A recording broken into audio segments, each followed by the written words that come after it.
Bonjour à tous. Bonjour. Je suis très heureuse de vous accueillir chez Havas aujourd'hui pour partager ensemble les résultats de cette nouvelle étude, Médias et climat, développée en partenariat avec la CPM.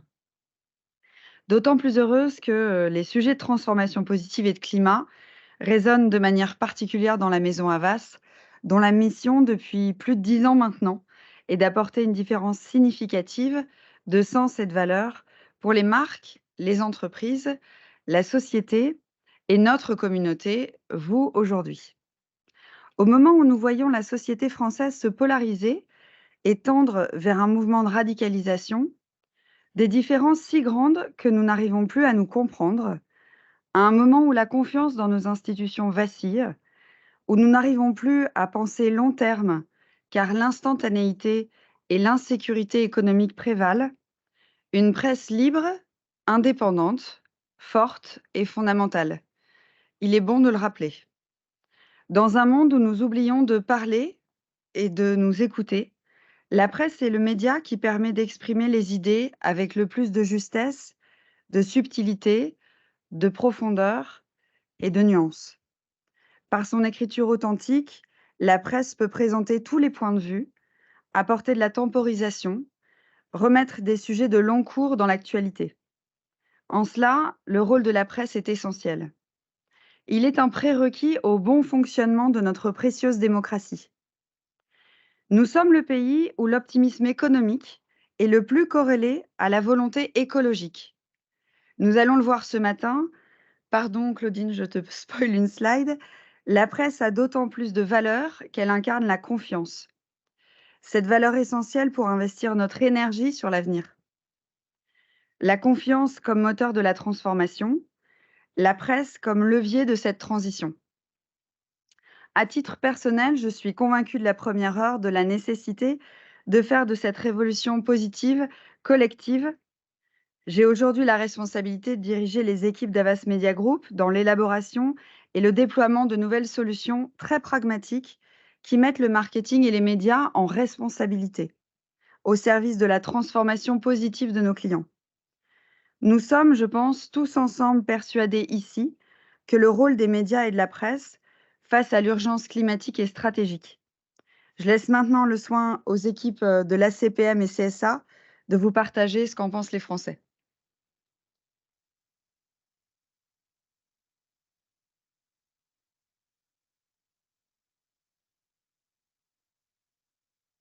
Bonjour, bonjour à tous. Merci Capucine pour cette introduction. Et puis, justement, nous allons parler de ce beau sujet qui est l'engagement et la conscience écologique.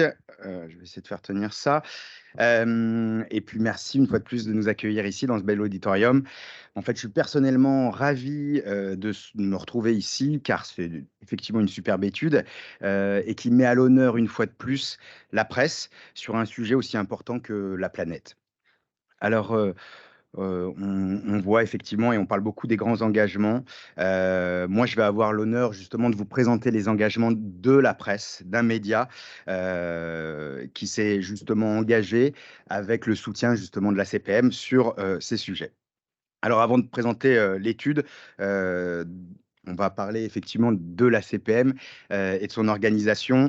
Demain la presse, qui est ce beau mouvement qui est né au sein de la CPM, afin de promouvoir justement, ce beau média. La CPM, vous le connaissez puisque jusqu'à présent, toutes ses activités étaient le contrôle, la mesure, la certification, les études. On a ajouté une corde à notre arc, comme on dit. On est devenu à peu près depuis 2 ans, hop, il faut que je change, pardon. Depuis 2 ans, nous sommes devenus un peu un maître d'œuvre, un coordinateur, un éditeur d'un ouvrage collectif.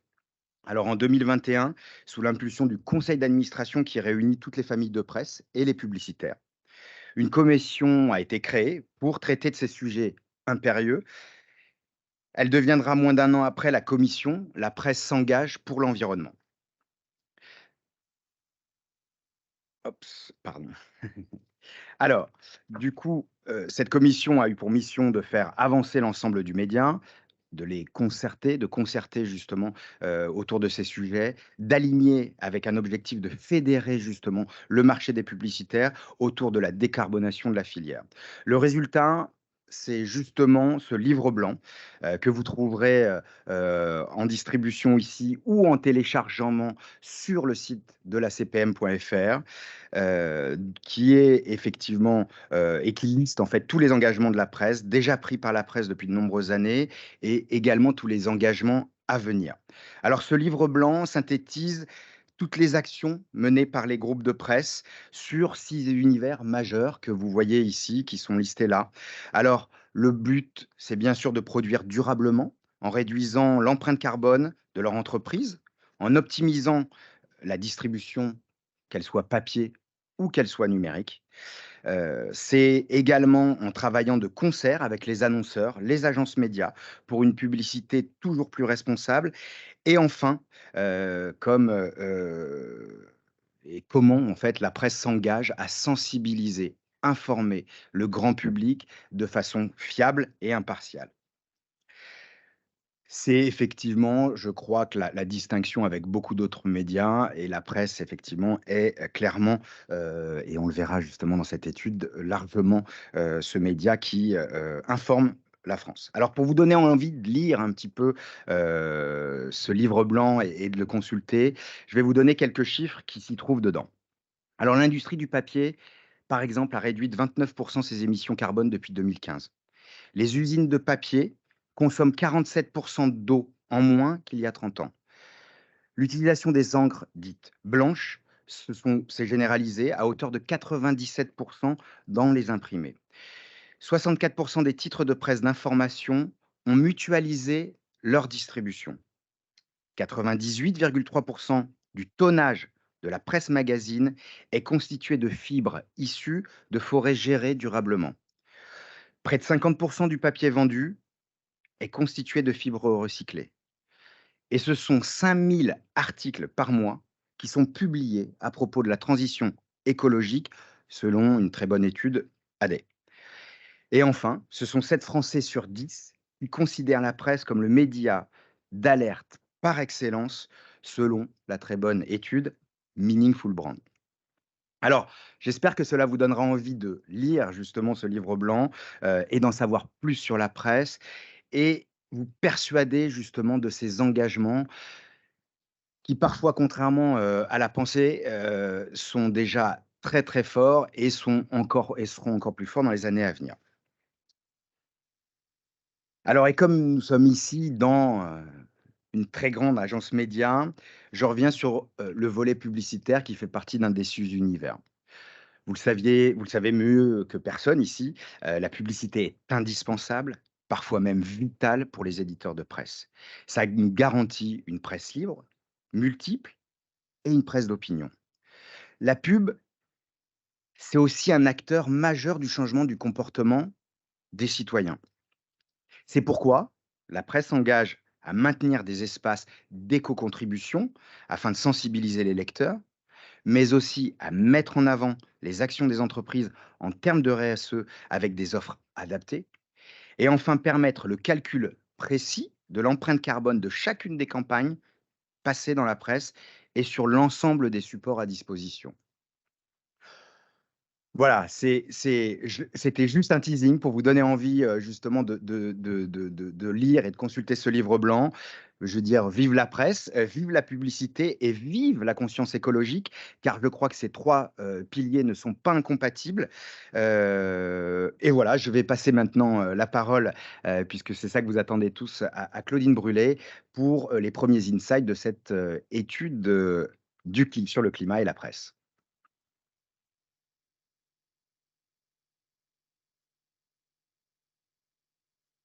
Ah, ça va me servir quand même. Merci Jean-Paul. Bonjour à tous. Merci de votre présence physique ou virtuelle parmi nous aujourd'hui.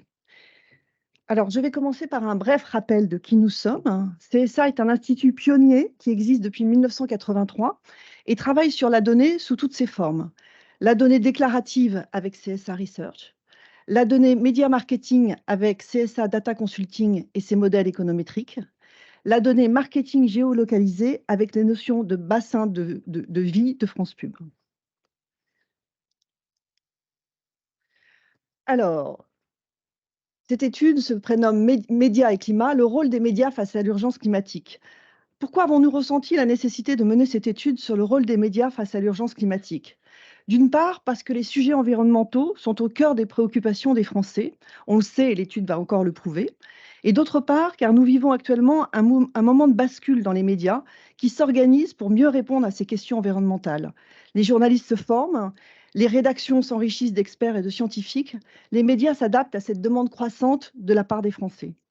L'exemple le plus récent est l'initiative de France Télévisions qui a annoncé mi-mars que son bulletin météo devient le journal de la météo et du climat pour mieux mettre en perspective la météo dans un temps long avec des paroles d'experts et de scientifiques. Ces nouveaux formats sont aussi une façon de s'adresser aux climato-sceptiques et on va voir qu'ils sont nombreux. Alors précisément, avec cette étude, nous avons souhaité faire un point sur le ressenti des Français et sur leurs attentes sur le traitement des questions environnementales et climatiques par les médias.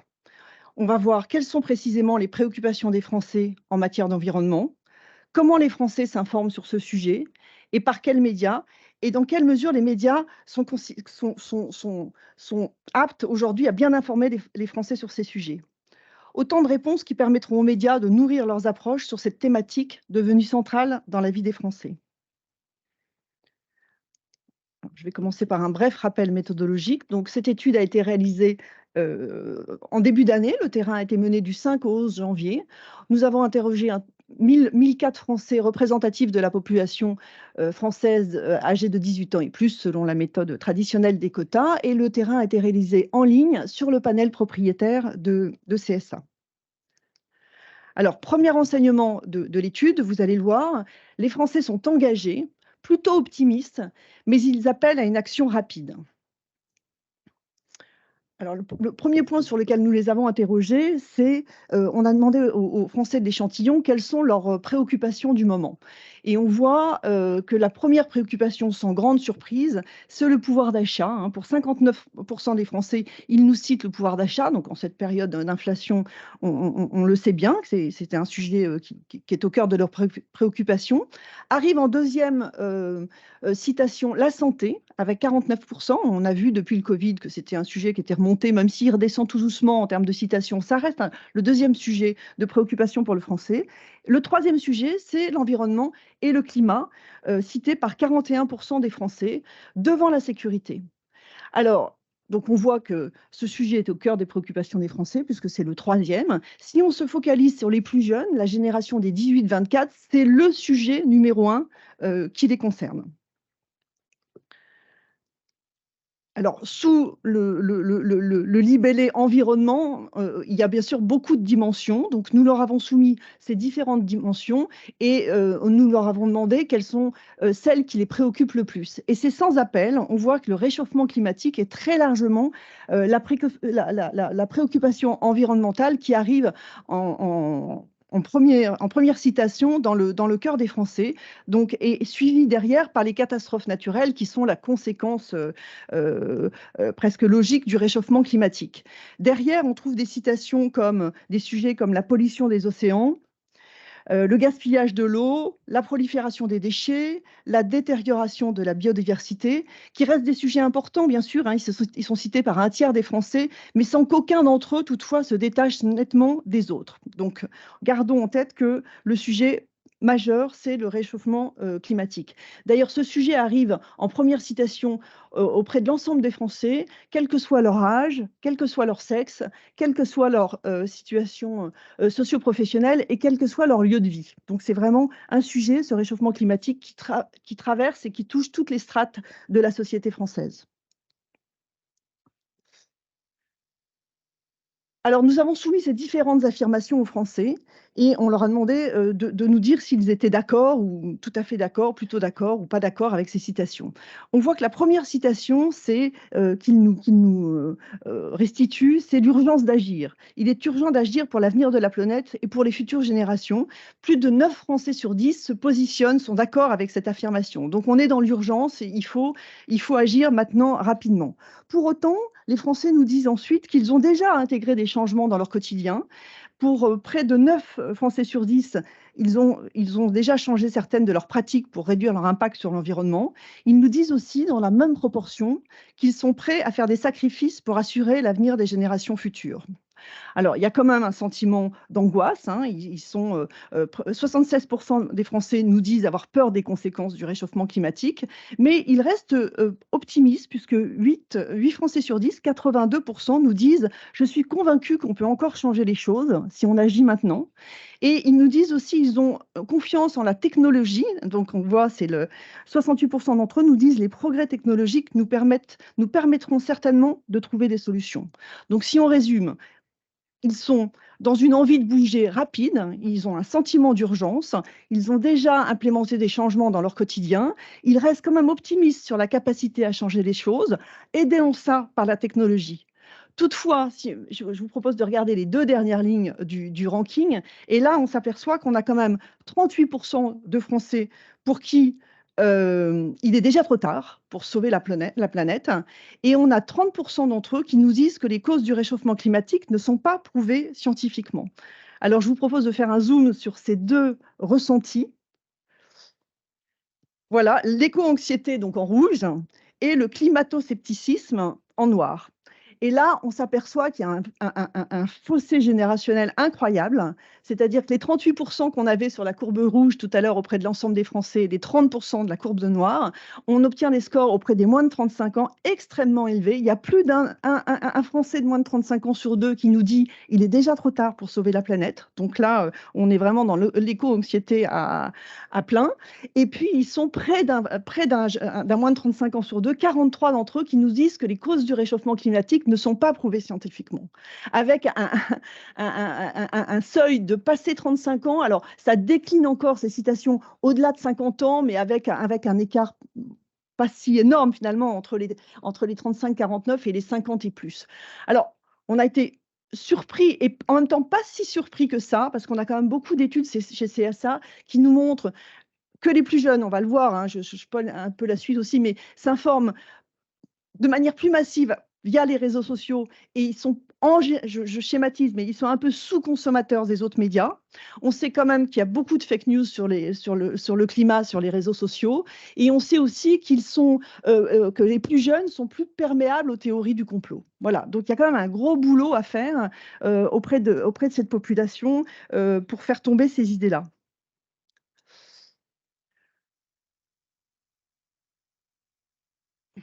J'enchaîne. Voilà. Ensuite, nous avons interrogé les Français nous leur avons demandé qui, d'après eux, étaient les acteurs les plus à même d'agir pour la protection de l'environnement. Et on s'aperçoit, donc les Français attendent une action urgente de ceux qui nous gouvernent, hein, des gouvernements, à 75% d'entre eux. Mais ce qui est très intéressant, c'est que c'est suivi de très près par les individus, c'est-à-dire vous, moi, nous tous, hein. Donc on a tous conscience que ça ne sera pas top-down, qu'il ne faut pas attendre que toutes les décisions soient prises d'en haut, etc., que c'est un sujet dont on doit tous s'emparer les uns les autres. Et puis en 3e position, et même en 2e position, si on regarde le total des citations, les entreprises. Et ça, je trouve que c'est vraiment intéressant. Les Français ont tout à fait intégré qu'il fallait agir à tous les niveaux, que les entreprises ont une part importante dans les décisions et dans les applications à mettre en œuvre aujourd'hui. Et qui dit les entreprises dit aussi les marques. Ça rejoint en ça les enseignements de l'étude Havas Meaningful Brand qui montre effectivement les attentes des Français quant au rôle des marques et des entreprises donc dans cette mutation.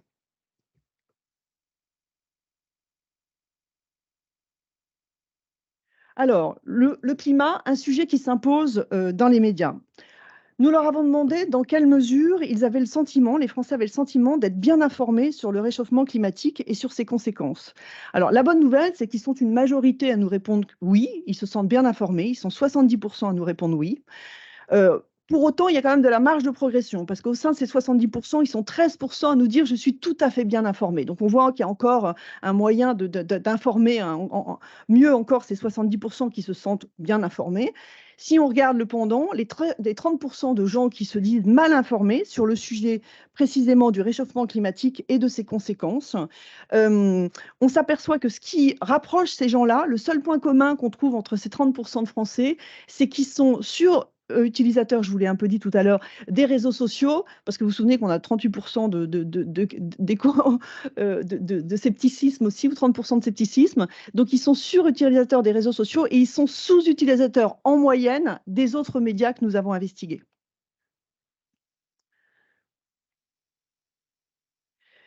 Ensuite, nous leur avons demandé dans les médias suivants, donc la liste que vous voyez à gauche, hein, la presse papier, la radio, la presse digitale, la télé, les sites d'information autres que les sites de presse et les réseaux sociaux. On leur a demandé s'ils avaient le sentiment qu'on parlait suffisamment, trop ou pas assez du réchauffement climatique et de ses conséquences. Alors, ce qui est intéressant de regarder, on s'aperçoit que sur les 3 premiers médias, la presse papier, la radio et la presse digitale, on a une part du manque en noir, hein, on n'en parle pas assez, le manque d'information qui est sensiblement supérieur à la saturation en rouge, on en parle trop. Donc ça veut dire que sur ces médias-là, la perception des Français, c'est qu'il y a encore de la place pour aborder ces sujets-là et on n'a pas atteint du tout le seuil de saturation, qu'on peut aller au-delà. Il y a plutôt une demande supérieure à ce qu'ils consomment, entre guillemets, dans ces médias-là. En télévision, sur les sites d'information autres que les sites de presse et en particulier sur les réseaux sociaux, on trouve une balance plus équilibrée entre la saturation, on a à peu près une proportion équivalente entre la saturation et le manque. Donc voilà, ça nous dit que sur ces médias-là, il semblerait qu'en termes d'équilibre, on soit sur quelque chose d'assez satisfaisant. Sur la presse, en radio et en presse digitale, on peut encore traiter ces sujets et on va voir avec Amélie tout à l'heure sous quel format. Ensuite, nous leur avons demandé dans quelle mesure les médias suivants, avec la même liste, hein, les informent bien sur le réchauffement climatique et sur ses conséquences. Donc tout à l'heure, on était plutôt en volumétrie, là on est en qualité d'information. On s'aperçoit qu'il y a d'abord globalement plutôt des bons scores. Et la presse arrive en tête du ranking, qu'on soit sur la presse papier ou la presse digitale, avec 74% des Français qui nous disent oui, je me sens bien informé à travers la presse sur ces sujets de réchauffement climatique et ses conséquences. Arrive ensuite à 68% le média télé, la télévision, hein, près au coude à coude avec la radio en 3e position. Pour 66% des Français, ils sont bien informés sur ces sujets en radio. 64% à travers les sites d'information autres que la presse, entre la presse, et on trouve cet énorme gap qu'on va voir, qu'on retrouvera et que je vous ai déjà un peu défloré, sur la qualité de l'information sur ces sujets de réchauffement climatique et de conséquences à travers les réseaux sociaux, où là, les Français ne sont plus, à chaque fois, on est sur les utilisateurs des différents médias, hein, donc c'est des gens qui savent de quoi ils parlent a priori, on n'est plus que sur 36% de gens qui sont satisfaits quant aux informations communiquées sur ce sujet à travers les réseaux sociaux. Donc là, on a un très fort décalage sur ce média. Dans la même veine, nous leur avons demandé dans quelle mesure ils avaient confiance dans ce qu'ils lisaient ou voyaient en termes d'informations sur les sujets d'actualité en France, d'actualité internationale et de réchauffement climatique et d'environnement. Et on regarde le détail de ce niveau de confiance sur les informations communiquées par médias. Alors, de nouveau, on retrouve la presse, qu'on soit sur le papier ou le digital, en tête du classement. Donc, c'est le média qui bénéficie du plus fort niveau de confiance, Capucine le disait en introduction, sur les différents types de sujets, qu'on parle de l'actualité française, internationale, ou sur ce sujet particulier du réchauffement climatique. Arrive après, en termes de niveau de confiance, la radio, en 2e média du ranking, suivi de la télévision et des sites d'information. Et de nouveau, on retrouve ce décrochage très fort et cette confiance très limitée, hein, sur les informations sur le climat et ses conséquences à travers les réseaux sociaux. Alors, ça rejoint ce que la Croix publie régulièrement et encore en 2022 avec son baromètre de confiance des Français dans les médias, puisque dans cette étude, la radio et la presse écrite affichent aussi les niveaux de crédibilité les plus élevés. Donc là, sur la confiance, on retrouve absolument ce ranking. Et puis, autre façon de mesurer la confiance des informations portées sur ce sujet du réchauffement climatique, c'est qu'on leur a demandé dans quelle mesure ils étaient en confiance pour relayer ces informations à leur entourage quand ils recevaient ou ils lisaient ou ils obtenaient des informations sur le réchauffement climatique. Et de nouveau, on voit le crédit apporté aux éléments communiqués via la presse, puisque 45% des Français nous disent quand je lis une news ou quand j'ai une information sur le réchauffement climatique à travers la presse, je me sens à l'aise pour la relayer à mon entourage. On est à 34% des citations quand il s'agit d'une information communiquée à travers la télévision, 33% pour la radio, 20% sur les sites d'information et que 10% de confiance dans les informations transmises toujours sur ce sujet du réchauffement climatique à travers les réseaux sociaux.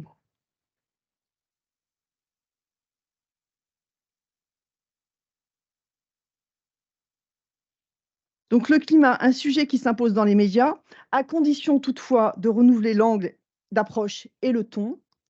Et je vais laisser Amélie, directrice ACPM Audience et Relations Adhérents, poursuivre. Bonjour. Donc le climat, effectivement, un sujet qui s'impose dans les médias, à condition de renouveler l'angle d'approche et le ton. Les Français veulent des sujets qui éveillent les consciences et qui mobilisent notamment autour d'eux à l'échelle locale.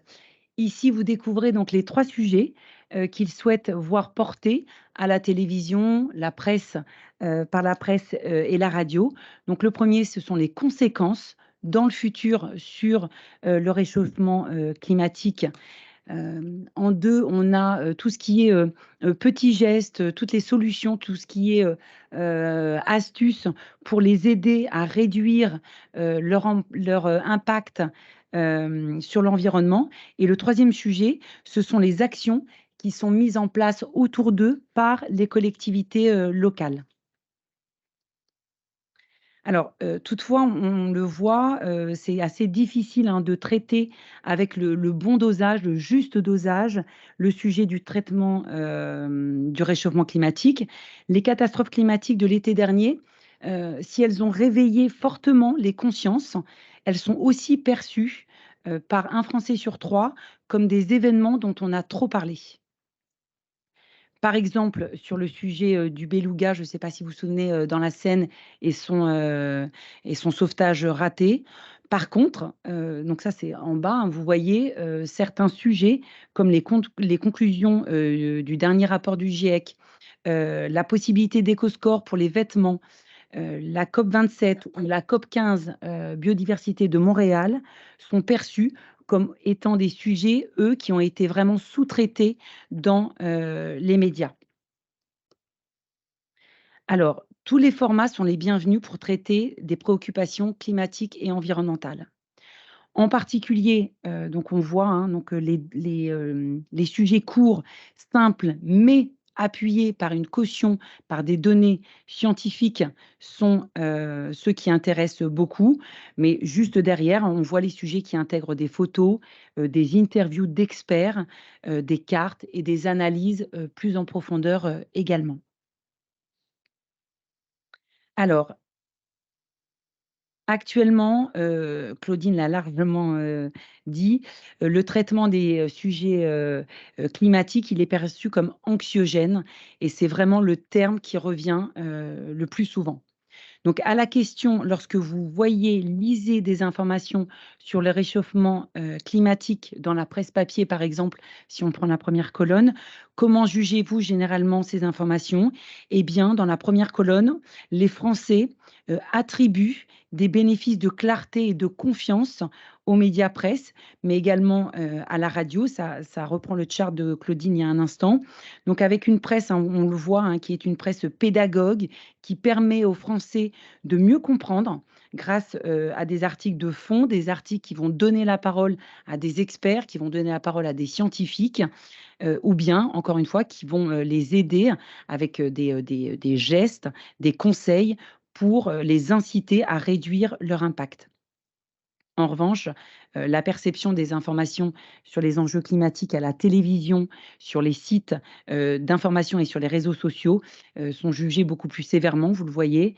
C'est ce qu'on voit donc en bas, à droite. Les Français les perçoivent, hein, comme plus, catastrophistes, culpabilisantes et moralisatrices. À la question, sur le réchauffement climatique que vous auriez lu dans un média, vous ont-elles déjà fait prendre conscience de l'ampleur, du réchauffement climatique et de ses conséquences? Vous le voyez, la presse, c'est le média qui participe le mieux à la prise de conscience de l'ampleur du réchauffement climatique et de ses conséquences et ce, on le voit tout à fait, à droite, y compris auprès des plus jeunes avec 81. La télévision donc arrive en deuxième position devant les sites d'information et on voit, hein, que les réseaux sociaux, pour le coup, ne jouent, absolument pas, ce rôle. Le rôle, des médias dans l'envie d'agir pour, réduire l'impact sur l'environnement. Même constat enfin, sur la mise en place, d'actions dans le quotidien des Français.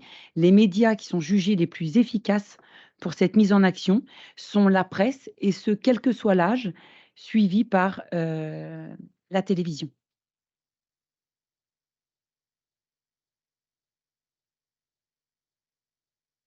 Alors pour la conclusion de cette, passionnante étude, j'appelle tout de suite Stéphane Baudier, directeur général à CPM.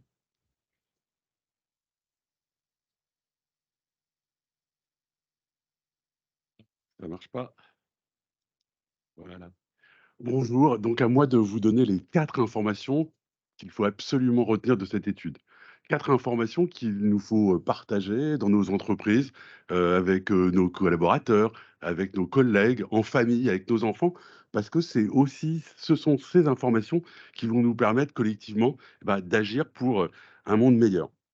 Alors la première information, c'est que les Français sont d'accord.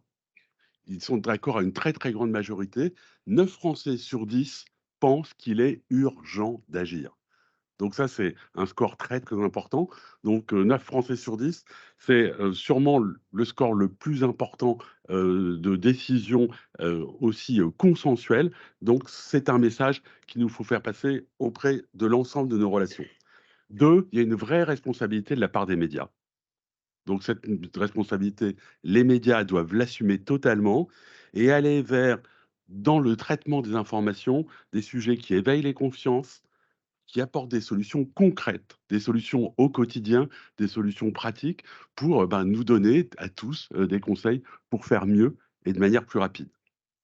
Troisième information, c'est le rôle de la presse. La presse, elle est perçue, et ça nous le savions, comme le média qui informe le mieux. Il y a une bonne perception de la quantité d'informations.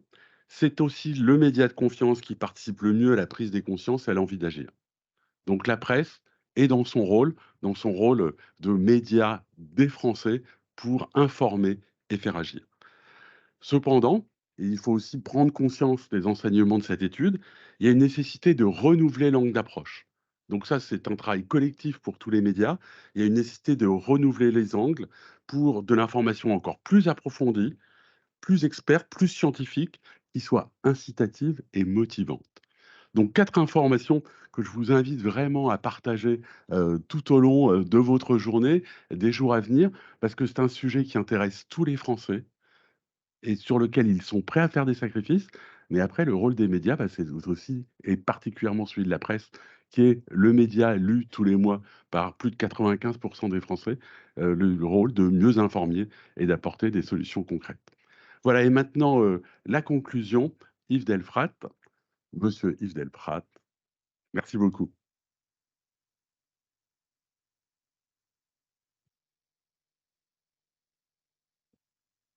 Merci, à tous d'être là, aujourd'hui pour partager ce sujet, on ne peut plus important. Je vous ai écrit quelques petits, messages qui reviendront, sur, ce qui a déjà été évoqué, mais, qui doivent, marquer, je l'espère, vos esprits et vos bonnes résolutions. Climat et médias, c'est le même combat. Les deux sont face à un futur qui est très délicat. Donc, tant qu'à faire, autant écrire notre avenir ensemble. Le climat, on l'a vu, c'est une opportunité de contenu qui est très en affinité avec la cible jeune. L'un des principaux sujets aujourd'hui des médias, quels qu'ils soient, en particulier la presse, est de renouer avec cette cible dans un dialogue, dans un échange constructif qui permette aux médias en général de reconstruire leurs audiences qui aujourd'hui se sont un petit peu, on va dire, éloignées vers d'autres réseaux et vers d'autres écritures. Pour ce faire, pour faire du climat une véritable opportunité de conquête sur cette cible jeune, il y a une nécessité absolue de trouver de nouvelles écritures médias qui soient plus en affinité avec cette cible. Nos médias sont âgés. L'écriture de la météo, météo, c'est la première raison de se connecter avec les médias tous les jours. J'ai l'impression, et pourtant je ne suis pas très jeune, j'ai l'impression de voir la même météo depuis que je suis né. C'est quand même hallucinant que personne ne se soit penché sur ce sujet de réinventer l'histoire de la météo, qui est la principale raison de fréquenter les médias. Et pour ça, il est hors de question de demander à l'IA, qui est le nouveau grand sujet à la mode. C'est pas l'IA qui va réinventer les écritures médias sur le climat. Ce sont des êtres humains, ce sont peut-être des jeunes, ce sont peut-être des vieux, puisque les vieux reviennent à la mode. C'est une chance pour celui qui s'exprime devant vous. À l'aune de la réforme des retraites, ce sont des êtres humains qui vont écrire cette nouvelle page des médias sur le climat. Il faut des gens passionnés qui aient envie de communiquer ces nouveaux enjeux. Climat, médias et marques, même combat. Pourquoi les marques? Parce que les marques aujourd'hui sont confrontées à la nécessité, à l'absolue nécessité, à la vitale nécessité de trouver de nouveaux espaces de communication avec ces cibles jeunes, qui sont de plus en plus difficiles à saisir, qui sont de plus en plus sceptiques, qui sont de plus en plus éloignées du marketing traditionnel. Donc, si vous innovez avec vos médias et vous proposez de nouveaux espaces aux marques, comme Stéphane l'appelait de ses voeux, vous ferez revenir en nombre les marques dans vos espaces. Il est temps, je ne pouvais pas m'en empêcher, de conjuguer le climat à tous les temps de nos médias. Climat et médias, même combat. C'est l'innovation qui nous permettra d'éviter la décroissance. La décroissance, personne ne la veut, personne ne la souhaite, personne n'en a envie. Il n'y a que l'innovation, il n'y a que cette envie de se réinventer, de réinventer nos écritures, nos contenus qui nous permettront d'éviter cette décroissance. Ne fuyons pas, ayons ce courage. Soyons ensemble la solution pour résoudre cette équation. Il est temps de passer à l'action. À votre disposition. Merci.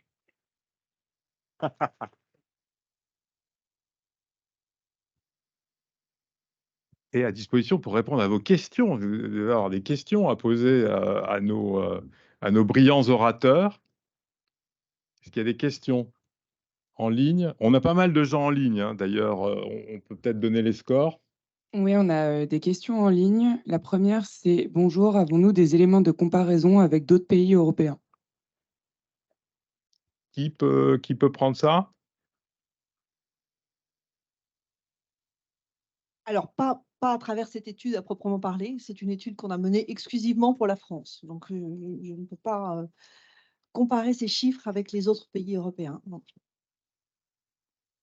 On a une autre question en ligne. En tout cas, par rapport à cette question et par rapport à ce que j'évoquais sur la créativité des contenus sur le climat, Aujourd'hui, il n'y a pas de pays qui a pris le lead ou qui a inventé une nouvelle forme de narration sur le climat qui suscite un intérêt. Donc le challenge est à relever et en général, la créativité des médias français est plutôt en avance par rapport à celle des autres. Donc on fait confiance à nos journalistes, à nos éditeurs pour devenir leader et d'arrêter de regarder ailleurs pour s'inspirer. D'autres questions? Une autre question. Savez-vous pourquoi la presse enregistre les meilleurs résultats sur cette thématique? Qui la prend, celle-ci? Vous pouvez répondre On à peut répondre plusieurs. bien sûr. Je pense que ça s'explique par la force de l'écrit, hein, probablement, qui marque davantage les esprits. Et puis, on a vu à travers l'étude que c'est aussi le média à qui on associe de manière transversale, au-delà du sujet du climat, le plus de confiance en général, le plus de profondeur, de plus de clarté. Donc, tout ça peut expliquer les bons résultats de la presse sur ce sujet précisément du réchauffement climatique. Vous vouliez compléter du côté de la CPM? Ouais. Juste, alors, pour répondre à ta question, Yves, je crois qu'on est plus de 200 en ligne connectés en ce moment. 200 000? 200 000, ce qui est très bien. Je crois que justement aussi, pourquoi la presse? Parce que justement, c'est sa diversité. Et c'est ça qui est important. C'est-à-dire que contrairement peut-être à d'autres médias où il y a un canal d'information, deux canaux d'information maximum, la presse est multiple. La presse d'information, c'est des centaines de titres d'opinions avec des opinions divergentes qui sont parfois contraires, mais qui peuvent donner justement l'opinion propre des lecteurs. Et je crois que c'est en ça où la presse est quelque part un média de confiance et d'excellence en termes d'avertissement, d'alerte, de sensibilisation, parce que on sait qu'effectivement, chacun va avoir sa propre analyse et que c'est en recoupant toutes ces informations-là que nous aurons son propre opinion. Oui, une petite réponse aussi quantitative, c'est la volumétrie. Jean-Paul tout à l'heure le citait, il y a un peu plus de 5000 articles par mois. Je parle uniquement de la presse d'information, 5000 articles par mois pour traiter de ces problèmes d'urgence climatique. Donc depuis 2021, il y a eu plus de 110 000 articles qui ont abordé ce sujet. Donc les Français le reconnaissent parce qu'ils sont lecteurs de presse et puis ils lisent ces articles. Donc voilà pour la réponse à la question, c'est pourquoi la presse s'en sort aussi bien sur cette question. Voilà, et puis vous êtes trop humble pour le dire, mais la presse a du talent. Il y a des plumes, il y a des papiers qui sont formidables à lire, il y a du travail, il y a des enquêtes. La presse continue à faire bouger les lignes, alors qu'aujourd'hui, d'autres médias sont peut-être un petit peu plus conservateurs. Donc, pour une fois que la presse innove, est à l'avant-garde, il faut le dire. D'autres questions? Alors, j'ai Question dans la salle. une autre question en ligne. Ah. On voit que la télé obtient des meilleurs scores que la radio pour la prise de conscience sur le réchauffement climatique, malgré des scores de confiance qui sont plus bas. Donc, est-ce que vous pensez qu'outre les articles un peu plus scientifiques et poussés, est-ce que l'image a un rôle dans la prise de conscience sur le réchauffement climatique et ses conséquences?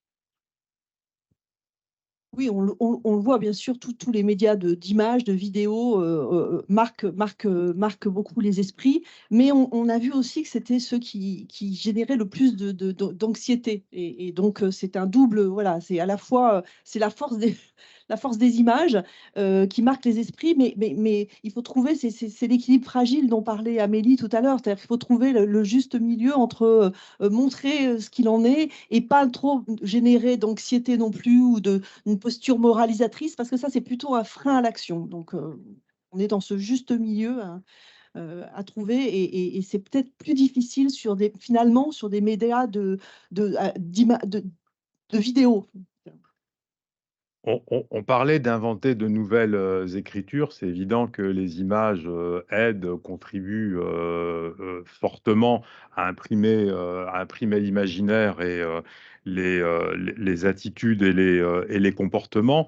Mais quand on parle de presse, on parle des marques de presse qui aujourd'hui ont remarquablement effectué leur évolution, leur prolongement naturel sur le web. Et le web n'interdit absolument aucune écriture aux marques de presse. Elles peuvent tout à fait s'adonner à l'audiovisuel, comme les radios d'ailleurs. Il y a des radios qui sont présentes dans la salle, qui ont inventé des écritures audiovisuelles remarquables sur le web. Donc aujourd'hui, il n'y a plus de limites techniques, mais c'est vrai qu'il y a un historique où c'est vrai que l'empreinte puissante de l'audiovisuel, ça marque les esprits forcément. D'autres questions? Oui, on a une autre question en ligne. La moitié des moins de 35 ans, 56%, considèrent qu'il est trop tard pour sauver la planète, mais pratiquement autant, 43%, considèrent que les causes du réchauffement ne sont pas prouvées. Est-ce compatible? Il faudrait croiser les deux populations, mais il y a beaucoup de communs. L'un n'empêche pas l'autre, en fait. Il y a une posture un peu je pense, d'angoisse, quoi. Donc, c'est trop tard, le mal est fait, etc. Et puis, oui, il y a une partie d'entre eux, il faudrait regarder la part de commun, mais compte tenu des chiffres très élevés de ces deux pourcentages, il y a forcément une intersection. Pour qui, pour autant, alors c'est peut-être une façon de se réfugier et de fuir l'angoisse, hein, de se dire que c'est pas encore prouvé scientifiquement et qu'on a un peu de temps encore. Donc voilà, c'est un peu les injonctions paradoxales qu'on voit sur ce sujet du climat qui génèrent à la fois l'envie d'agir et une forte dose d'angoisse. Donc ça paraît paradoxal, ça l'est pas forcément. Et donc on peut être à la fois climato-sceptique et éco-anxieux. Je ne sais pas si vous voulez rajouter quelque chose. C'est très bien. Oui, et au-delà de ça, ça marque le fait que les contenus en mode action, en mode petites actions quotidiennes pour changer les choses, ont de la place. On en parlait tout à l'heure, les radios sont les spécialistes de ça, notamment au niveau local. Il faut absolument que les médias se mettent en mode action et comprennent que expliquer que la planète est condamnée, ça ne fait plus d'audience. Aujourd'hui, tout le monde partage l'opinion du fait qu'on est tous dans le même bateau et qu'on a intérêt à se relever les manches pour s'en sortir. Et les médias ont un rôle historique à jouer pour devenir moteur et emmener toute la population en mode solution et action plutôt qu'en mode constat et consternation. Et comme le font les réseaux sociaux, parce que les réseaux sociaux aujourd'hui, c'est une espèce de café du commerce grandeur nature, où les gens passent leur temps à déverser leurs déceptions, leurs difficultés, et il n'y a rien de positif qui en sort, parce qu'il n'y a pas d'éditorialisation. Et on doit éditorialiser le climat, c'est urgent. Les médias doivent s'en saisir. Et on ne doit surtout pas laisser ça aux télévisions, même si elles sont parties un petit peu en avance et qu'il faut faire avec, mais la presse doit trouver sa propre écriture par rapport à ça. D'autres questions? Alors moi, je vais la poser, mais c'est plus une remarque. Moi, je suis très, très surprise, par rapport, à la problématique du côté anxiogène, hein, que génèrent, ces sujets, et qu'il y ait autant de différences par médias. Pourquoi? Parce qu'on traite d'information avant tout, c'est-à-dire quels que soient les médias, voilà, la radio, la presse, la télévision, on parle d'informer le grand public avec les mêmes informations. Et donc, j'ai un peu de mal à comprendre pourquoi, sur ces sujets-là, on a des écarts aussi importants dans la perception des gens entre les différents médias sur ces sujets-là. Donc, ça rejoint le point qui était soulevé par une réaction tout à l'heure. L'image, effectivement, peut engendrer peut-être un peu plus voilà, ce côté anxiogène, donc lié aux médias de télévision ou aux vidéos notamment. Mais moi, j'ai quand même du mal à me l'expliquer parce qu'encore une fois, ce sont surtout des journalistes, quelles que soient les rédactions, qui traitent de ces sujets-là. Donc, il ne devrait pas y avoir d'écart aussi important. Le climat est un sujet anxiogène, quel que soit le média sur lequel il est traité. Donc ça, j'ai un petit peu de mal à me l'expliquer. Et d'autant plus que la télévision, tu parles beaucoup Yves des solutions, je pense que la télévision fait plutôt bien ce travail à ce propos, hein, d'apporter justement des solutions, des actions. Il y a beaucoup de marketing également et d'éditorialisation qui sont faits. Vous parliez de la météo sur France 2, mais sur toutes les chaînes maintenant, il y a vraiment des rubriques dédiées et qui sont toujours dans cet entre-deux à la fois scientifique et solution. Donc, c'est vrai que j'ai un petit peu de mal à m'expliquer ce décalage. Donc, je ne sais pas si vous avez un point particulier. Et j'avais une deuxième remarque. Sur ces sujets-là également, il y a la notion de passivité et d'action. C'est-à-dire qu'il y a aussi les gens qui cherchent à s'informer, qui sont actifs, et d'autres qui attendent aussi d'être informés. Donc ça, c'est un point également dans l'analyse que je trouverais intéressant. En tout cas, j'aimerais bien avoir votre point de vue là-dessus, parce que c'est vrai que voilà, tout le monde n'a pas forcément envie d'aller s'informer. Ils attendent que l'information vienne à eux, et notamment sur ces sujets-là. C'est tellement plus facile. Oui, ce qui peut expliquer les différences entre la télévision et la presse, par exemple, hein, où on est dans une démarche plus active quand on va chercher des titres de presse en particulier, des articles en particulier, on est plus dans une démarche de réception en télévision. Mais pour autant, la perception anxiogène, elle est transversale, hein. Amélie l'a dit, c'est le premier qualificatif qu'on attribue à ce sujet, quels que soient les médias, à même hauteur à peu près. C'est un tout petit peu plus faible pour la presse et pour la radio, mais c'est tout à fait comparable pour les sites d'information, pour la presse digitale et pour les réseaux sociaux. Après, le reste, c'est des dimensions supplémentaires qu'on attribue à certains médias. Et c'est vrai que, par exemple, la notion de moralisatrice, c'est presque du simple double entre la perception télé, site d'information et réseaux sociaux et la presse papier. Mais de nouveau, parce que d'abord, dans la presse papier, on l'a dit tout à l'heure, Jean-Paul l'a dit, on parle de beaucoup de titres différents et peut-être qu'on est dans une démarche un tout petit peu plus active que dans la réception des médias dont je viens de vous parler. Oui, Moi, j'ai un petit pardon. complément par rapport Oui. à ça. C'est très simple, c'est infotainment. Il faut réinventer l'écriture du documentaire. Il faut réinventer le reportage. Il faut réinventer l'enquête pour le rendre plus fun. Aujourd'hui, c'est trop austère. On n'a pas suffisamment d'angles, on n'a pas suffisamment comment dire, de champs de recherche.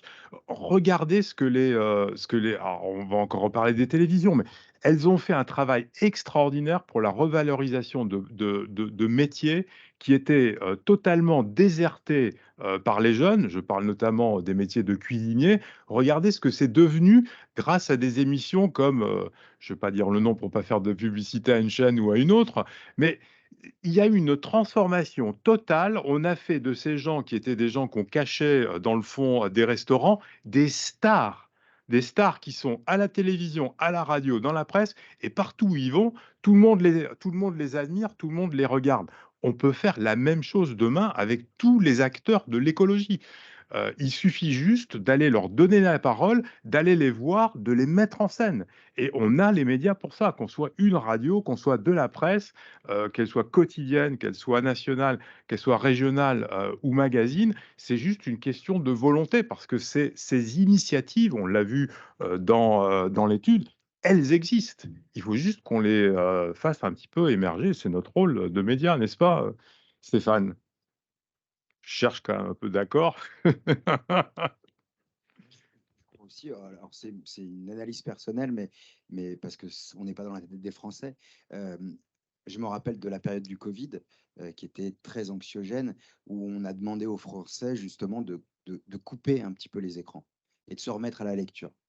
Et je crois que là, on touche quelque chose, c'est-à-dire que l'écran, l'instantanéité de l'information, la profusion d'informations peut être anxiogène. Ce n'est pas le fond de l'information, puisqu'elle est traitée de la même façon sur la presse. Mais effectivement, la lecture permet un temps beaucoup plus reculé, un temps de fond que ne proposent pas des médias d'instantanéité. Et donc, alors je n'ai pas de réponse, hein, parce que ça, effectivement, c'est propre à chaque Français, mais c'est vrai que la lecture, qu'elle soit sur un écran ou qu'elle soit sur un papier, apporte justement ce recul que les médias audiovisuels ne peuvent pas fournir. Une autre question? J'ai une question également en ligne. Au regard de certaines données de l'étude, les médias locaux, notamment presse, semblent avoir une carte particulière à jouer.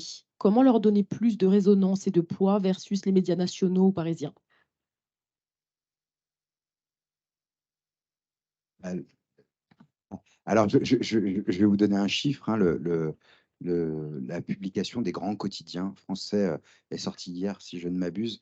Donc, je vous invite à aller voir les excellents chiffres sur le site acpm.fr. Le plus grand quotidien en termes de diffusion, c'est Ouest France, devant effectivement les grands quotidiens parisiens, comme on dit, même si c'est vrai que c'est plus tout à fait l'air du temps. Donc, en fait, la réponse est dans la question. Aujourd'hui, des grands quotidiens régionaux sont pléthoriques et on dépasse même parfois les Parisiens, comme on dit. Et surtout, on voit euh, d'incroyables succès en ligne de ces marques de presse. Je pense à actu.fr, je pense bien sûr au site Ouest France, je pense à beaucoup de sites régionaux de la Provence, enfin voilà, et Sud-Ouest et Télégramme et j'en passe et des meilleurs, qui sont aujourd'hui des sites nationaux qui viennent concurrencer les grands sites d'information dits parisiens. Et donc, je crois qu'il n'y a plus de discussion sur ce sujet-là. En fait, l'avantage, effectivement, de la distribution qui s'est beaucoup améliorée de la presse, des versions numériques de cette presse qui permet justement de lire son journal partout où on veut, quand on veut, et les sites Internet qui sont accessibles via son téléphone de n'importe où en France et même dans le monde, je crois qu'il n'y a plus de sujet, en fait. On consomme la presse et c'est une histoire, comme tu disais, Yves, de marque, finalement. C'est à quelle marque je crois et je suis engagé dans quelle marque. Mmh. Et le climat n'a pas de frontières. Donc aujourd'hui, c'est le meilleur contenu qui gagne. C'est pas un problème d'être local ou d'être national. Les sujets de climat sont des sujets de terriens, voire même, même enfin, terriennes et terriens. Donc, voire même au-delà. Donc, le sujet, il appartient pas ni au local, ni au national, ni à la presse, ni à la radio. Il est de l'ordre de chacun et c'est chacun qui doit essayer d'y contribuer. Donc, il est le monopole de personne. Donc, profitons-en, puisqu'on déteste les monopoles en France. J'ai une dernière question. Yes. Comment toucher les plus jeunes qui lisent moins la presse et sont très utilisateurs des réseaux sociaux? CPM, peut-être? Pardon, Comment toucher les jeunes qui lisent moins la presse et qui sont plus présents sur les réseaux sociaux? C'est une classique, celle-là. Alors, oui, c'est une classique. En fait, je crois que là aussi, donc on aurait dû préparer des chiffres de One Next Global, qui est l'excellente étude du lectorat de la presse. Mais je crois que la presse aujourd'hui, et quand on voit certains titres qui ont 40 millions de lecteurs sur l'ensemble des supports, ça veut dire que les jeunes sont touchés aussi. Les réseaux sociaux, c'est notre Eldorado à tous aussi, en termes de, même si je rejoins pas mal de tes conclusions, Yves, sur cette consommation, mais c'est l'Eldorado de tous et aussi forcément des marques de presse. Je vous invite à aller sur Snapchat, je vous invite à aller sur TikTok, je vous invite à aller sur Instagram et sur les autres réseaux sociaux. Aujourd'hui, vous trouvez les grandes marques de presse. Alors, effectivement, le choix et l'assortiment n'est pas aussi pléthorique que ce que vous pouvez trouver dans un kiosque ou dans un moteur de recherche, mais effectivement, parce qu'il y a des deals, comme on dit, mais vous allez trouver le Discovery du Monde ou de l'équipe sur Snapchat. Vous allez trouver beaucoup aujourd'hui d'innovations réalisées par les éditeurs pour aller toucher ces jeunes lecteurs. Alors oui, effectivement, ce ne sont pas des lecteurs de papier, hein, ce ne sont pas les lecteurs qui vont aller acheter des journaux dans les kiosques, mais j'ai envie de dire, moi, à leur âge, je n'allais pas non plus acheter des journaux dans les kiosques. Ça vient un petit peu après quand on rentre dans une vie un petit peu différente, sauf que si je fais le comparo avec ma vie à moi, à l'époque, je n'étais pas sollicité à ces marques. La seule façon d'être sollicité à des grandes marques d'information, c'était d'avoir le journal. Aujourd'hui, vous avez, et c'est le cas, les jeunes sont en contact avec les marques de presse dès le plus jeune âge. Même les mesures d'audience, je crois, ne les prennent pas en compte puisque c'est 11 ou 13 ans, je crois, les premières études. En revanche, je pense qu'on pourrait même aller encore plus bas, en tout cas dans la jeunesse, où les jeunes sont aujourd'hui confrontés et consomment des marques de presse, donc des marques de médias, finalement, d'information, sur des réseaux dont on ne sait même pas, on ne connaît pas forcément tous encore l'existence. Tout à fait. Et rappeler quand même que les réseaux sont des tuyaux et que les contenus qui sont consultés dans les tuyaux, ils viennent très, très, très largement quand même de la presse, puisque c'est quand même des contenus de qualité qui se partagent et qui se consultent énormément, sans même parler des réseaux sociaux, des marques de presse ou des journalistes qui sont extrêmement suivis également. Plus de questions. Plus de questions. Stéphane, tu voulais... Non, voilà. Ben, merci 1000 fois à tous pour votre présence, votre contribution, votre passion et tout ce que vous allez faire dorénavant pour le climat et pour les médias. Merci.